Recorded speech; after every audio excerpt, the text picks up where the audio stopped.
be showing you the My Budgie Episode 2 video. Also, with our new budgie, Jupiter. Today we will be talking about his unique story.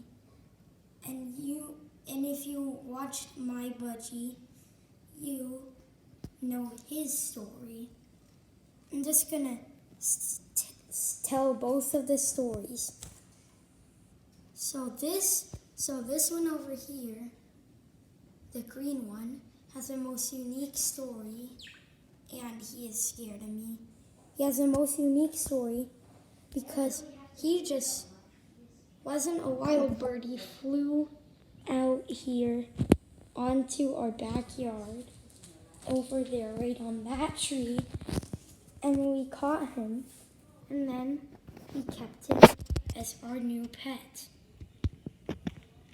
And then this guy was really interested in his mirror, so my mom and dad figured he probably want a friend, and so that's where he just came from. He came from the pet store. Put him in a box, went to the car, and then, yeah, we got him. And they were put in separate cages.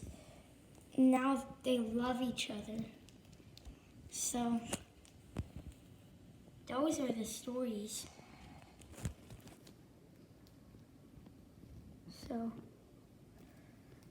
bye, guys. Showing you them.